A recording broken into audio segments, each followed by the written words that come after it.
俄罗斯率先打破底线，已经动用亚核武器对乌军实施打击，妄图逼迫乌克兰回到谈判桌，这能惯着他吗？自然是不能的。据美国新闻媒体12月7日的报道，拜登政府正在考虑乌克兰提出的获得有争议集束炸弹的要求。美国高级官员曾公开表示，如果双方能进行谈判，美国会给予乌克兰人尽可能多的支持，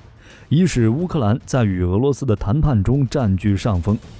乌克兰集束炸弹的请求绝对是自2月份冲突爆发以来，乌克兰人向美国提出的最具争议的请求了。而白宫的犹豫实属正常，实在是集束炸弹的威力太过于恐怖。这是一种从空中或通过大炮发射出的弹药群，而一个集束炸弹内可以藏80到600枚子弹，因此它又称子母炸弹。具体来说，就是在与一般炸弹同样大小的弹体中装入由数个到数百个的子炸弹。子炸弹每颗约网球般大小的球体，由飞行器空投之后在空中分解，借由散布子炸弹到广泛的地面，造成区域性杀伤。利用其数量的特性增加涵盖面积和杀伤范围，可用于攻击集群坦克、装甲战斗车辆、部队集结地等集群目标，或机场跑道等大面积目标，具有较强的毁伤能力。集束炸弹采用面积覆盖技术，即把大量的小型杀伤弹、破甲炸弹、燃烧炸弹等装在一起投放，可使小型炸弹得到合理的运载，将子弹按照目标毁伤概率的最大期望值，一次或逐次投放到预定的面积上。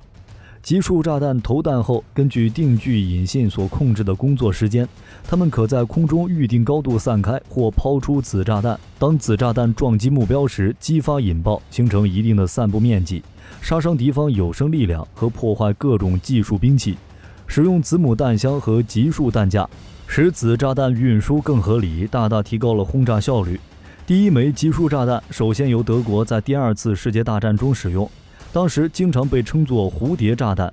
之后苏联在苏芬战争和苏联阿富汗战争中，美国在越战当中都曾大量使用过集束炸弹。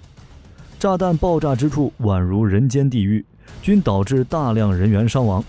而台湾集束炸弹的代表是雷霆2000和它的集束炸弹。雷霆2000之前详细介绍过，感兴趣的可以在火力军热门频道寻找。这次给大家介绍一下雷霆2000的增程火箭弹研发案，代号雷声项目。据有关报道，经过不断的修改其作战规格与性能，今年10月通过了射程70公里的发射车全系统初期作战测评。增程火箭弹射击飞到目标区上空，可一分为4枚小火箭弹，在导引装置锁定目标，精准击中海上4个目标区。换言之，雷声增程火箭弹除有大面积破坏杀伤，也具备精确小目标区打击能量。2023年规划将进入作战测试评估，只不过因为陆军向美军购买了29套海马斯多管火箭系统，所以多少会影响到雷声增程火箭弹系统的产量。据了解，国防部是在2019年编列45亿1784万6千新台币，以代号雷声项目委托中科院研发雷霆2000多管火箭系统射程100到200公里的火箭弹。当年陆军军事投资重点在向美采购锐捷项目的108辆 M1A2T 战车，猎西项目采购中远程反装甲标枪飞弹，以及中科院的猎隼项目的陆射剑2新型野战防空飞弹系统。当时轰雷项目海马斯多管火箭系统美方态度还不明确，所以国防部才会决定由中科院先自行研发。但是到了2019年中，美方出售海马斯多管火箭系统态度明确后，国防部就重新修订了雷声增程火箭弹的规格与性能。除了将雷声增程火箭弹射程缩短到100公里之内外，原先规划要先采购2辆的原型发射车计划也通通喊停。中科院需重新评估研发最有效能与可靠稳定的增程火箭弹。幸运的是，在研发雷霆2000多管火箭系统的 MK45 火箭弹时，射程就已经达到70公里以上，并得到了50到70公里是最稳定且效能最优的射程。因此 MK66 雷声增程火箭弹的射程就为此设定了下来。当初中科院是先向陆军借了2辆缺装最多的雷霆2000多管火箭发射车，经过重新整理后发现，因为 Mk66 雷声增程火箭弹发射架是在发射车载台部分，需要让车身增加30公分到120公分，才能有充分的长度放上火箭弹发射架。其次是发射车中段，吊放发射架用的油压吊杆承载重量也要从28吨增加40吨，所以在发射车的改良上花了不少时间。最后就是雷声增程火箭弹的弹药，它区分为钢珠高爆弹与子母弹。钢珠高爆弹是大面积的破坏与杀伤力，但子母弹则需在导控装置对海上目标进行精确打击。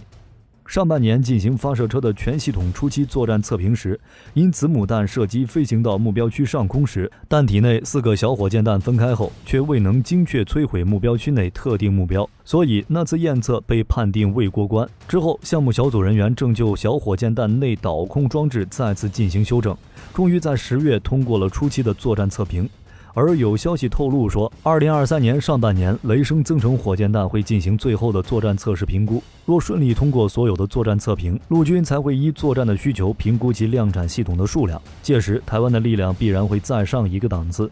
值得我们注意的是，集束炸弹也就是子母弹，它最大的缺点是可以当作另一种优点使用的。集束炸弹子弹头的可靠性严重不足，这导致了更擅长应对无防护目标的武器装备具有极高的瞎火率，并会残留下大量如同地雷一般的子弹头，而这些对士兵平民而言，比那些爆炸的更具有威慑力。尤其是在大国对中小国发动战争之后，据有关国际机构统计，自1965年以来，共有4亿多枚集束炸弹被使用在不同国家，残留的各种未爆弹经常会导致各种各样的战争后平民伤亡。因此，这款武器遭到了多个国家的厌恶，并形成了有关禁止使用该种炸弹的国际法。1999年，海牙第3宣言中将集束炸弹形容为极度残酷的武器，并明文禁止使用。2008年5月30日，全球共107国的代表在都柏林达成集束炸弹公约，但尽管如此，依旧没有办法阻止拥有研发可生产这款武器装备的大国继续批量装备集束炸弹。因为集束炸弹相比于其他的常规武器装备有一个非常大的好处，那就是它的子弹头在具备范围毁伤能力的同时，其使用成本也相对低廉。就像是美国在 M270 火箭炮用的 M223 双用途集束炸弹子弹头，其单一采购价格甚至不到$1，只要将这样的集束炸弹子弹头用 M270 火箭炮打出去，就能制造出一片大面积毁伤区。而这样的集束弹头不仅能有效杀伤区域范围内需要被消灭的目标，而且其产生的大量未爆弹头同样能够在其后给他们的对手制造麻烦。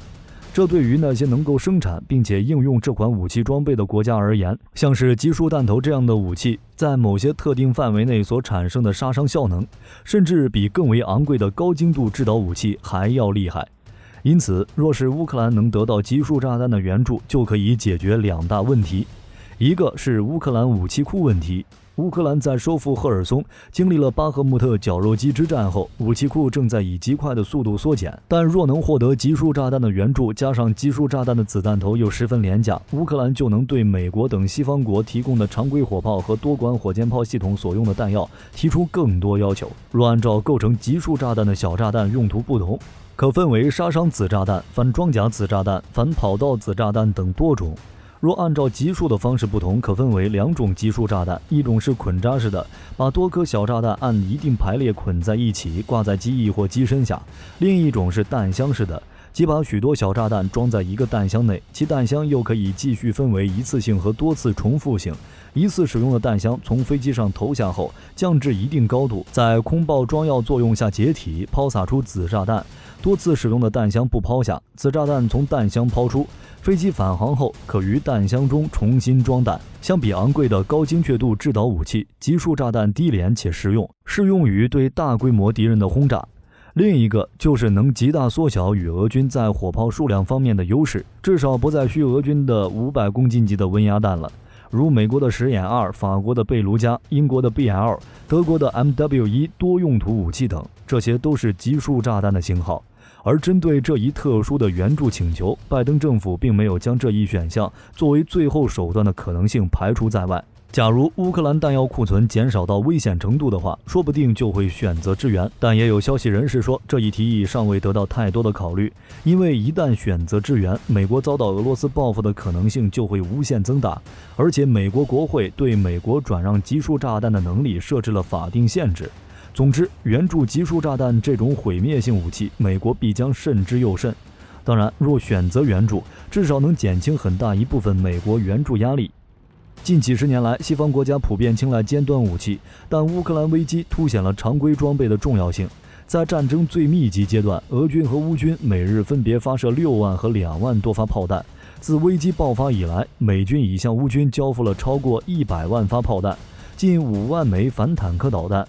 其中包括8500多枚标枪导弹和约1600枚毒刺防空导弹，占美国标枪和毒刺导弹储备的1/3。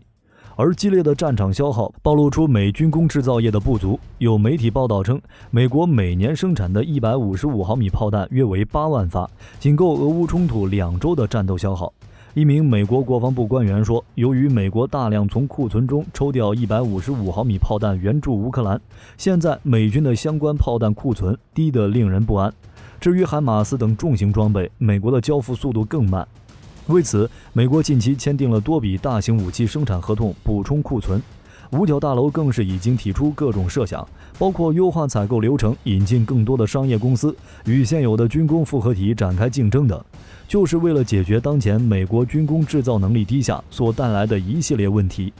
而若选择援助集束炸弹，那么美国能援助的类目就会增多，能极大缓解援助压力。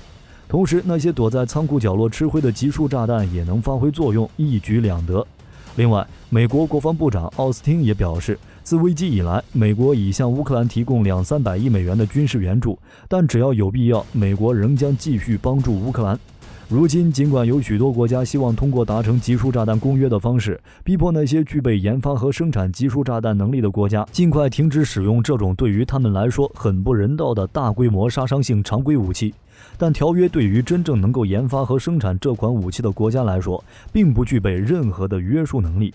或许只有等到这些能够真正研发和生产集束炸弹的国家找到更为适合的武器装备之后，小国们的集束炸弹公约才会发挥作用，禁止其他国家研究和生产集束炸弹的效力。